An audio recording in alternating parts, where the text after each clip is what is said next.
Courts of Justice Act, Court of Appeal for Ontario creates new rule?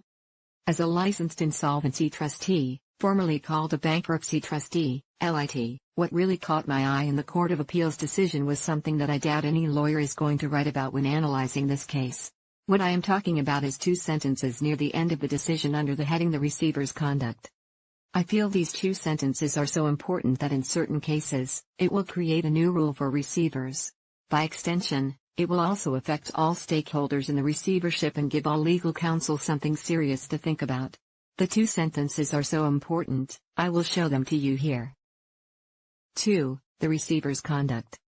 The receiver argues that it was appropriate for it to close the transaction in the face of a threatened appeal because the appeal period had expired when the appellant advised the receiver that it was contemplating an appeal, without having filed a notice of appeal or a request for leave, and the receiver was bound by the provisions of the purchase and sale agreement and the order of the motion judge, which was not stayed, to close the transaction. Generally speaking, as a matter of professional courtesy, a potentially preclusive step ought not to be taken when a party is advised of a possible pending appeal.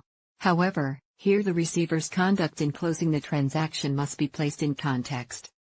The Court of Appeal held that the receiver's conduct in completing the sale prior to the expiry of the appeal period was proper. Why is this so important? Now I am at the point of this Brandon's blog. The reason I am writing this. The real heart of the matter. To understand the importance of these two sentences, I must provide you with some additional background information.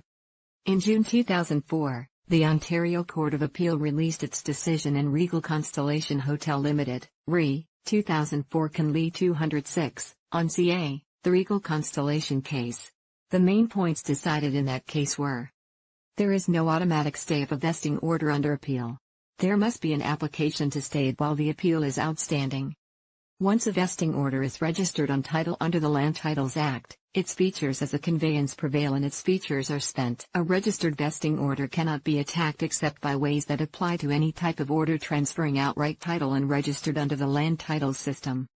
Appeal from a registered vesting order is moot. The Court of Appeal for Ontario stated in the Regal Constellation case that a vesting order has a double personality. It is, on the one hand, a court order and also a conveyancing tool. Vesting an interest in real or personal property is stated in the order. As soon as a vesting order has been registered on title, its features and characteristics as an order are spent. Any appeal at that stage is therefore moot. So why is it so important? As a result of the Regal Constellation case, receivers and their legal counsel always ask the purchaser's legal counsel, do they wish to close the transaction immediately or wait for the appeal period to expire? I have been involved in many real estate receiverships where the closing is teed up to begin as soon as the vesting order is issued and entered. Everyone leaves the courthouse and goes straight to the closing. Registering the vesting order against the lands is part of the closing process. Some buyers will certainly reject the option to complete the transaction before the period to appeal the vesting order has actually run out. Others are prepared to close immediately due to the fact that the chance of overturning the sale approval and setting the transaction aside is incredibly remote. This is especially so if the closing has actually taken place. Nowhere in the Regal Constellation case is the conduct of the receiver scrutinized. The new rule for court-appointed receivers. So the new rule for court-appointed receivers is that the receiver and its legal counsel will carefully have to consider in each situation, is the immediate closing of the transaction a reasonable thing to do? I can think of 8 issues to consider because of those two sentences in the Dionor decision. Has an actual appeal been filed in time? Has any party threatened an appeal prior to the 10-day appeal period expiring?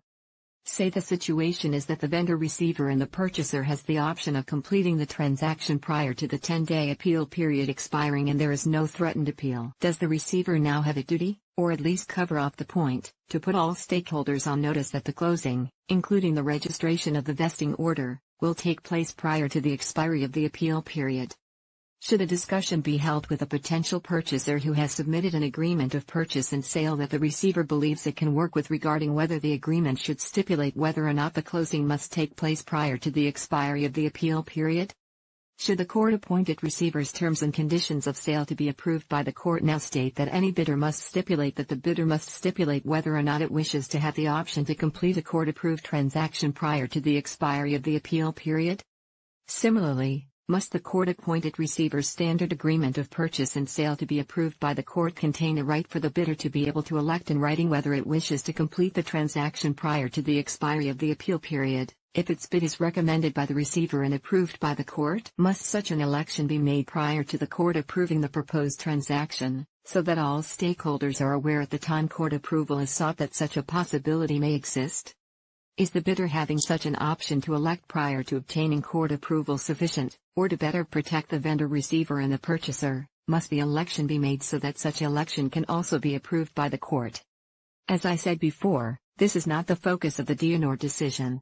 I doubt many or any writers analyzing this case will focus on those two sentences. However, as the lit who will be the court-appointed receiver, in my humble opinion, I think those two sentences in the DNOR decision now give receivers things to think about that was not the case based on the Regal Constellation decision. Courts of Justice Act Summary. Is your business in financial distress because you cannot collect your billings? Do you not have adequate funds to pay your creditors as their bills to you come due? Are you a secured lender and your borrower is in default and you are considering your enforcement options? Does it appear that applying to the court for the appointment of the receiver is your best realization strategy? If so, call the Ira Smith team today. We have decades and generations of experience assisting companies looking for financial restructuring, a debt settlement plan, and to avoid bankruptcy. We also have the same experience in assisting secured creditors in realizing on their security and maximizing the proceeds through a receivership process. Call the Ira Smith team today. Courts of Justice. I hope you enjoyed the video. The Ira Smith team is available to help you at any time. We offer sound advice and a solid plan for starting now, so that you'll be well on your way to a debt-free life in no time. For more information on a no-cost basis, please visit our website or call us. Our website and telephone details are coming right up now.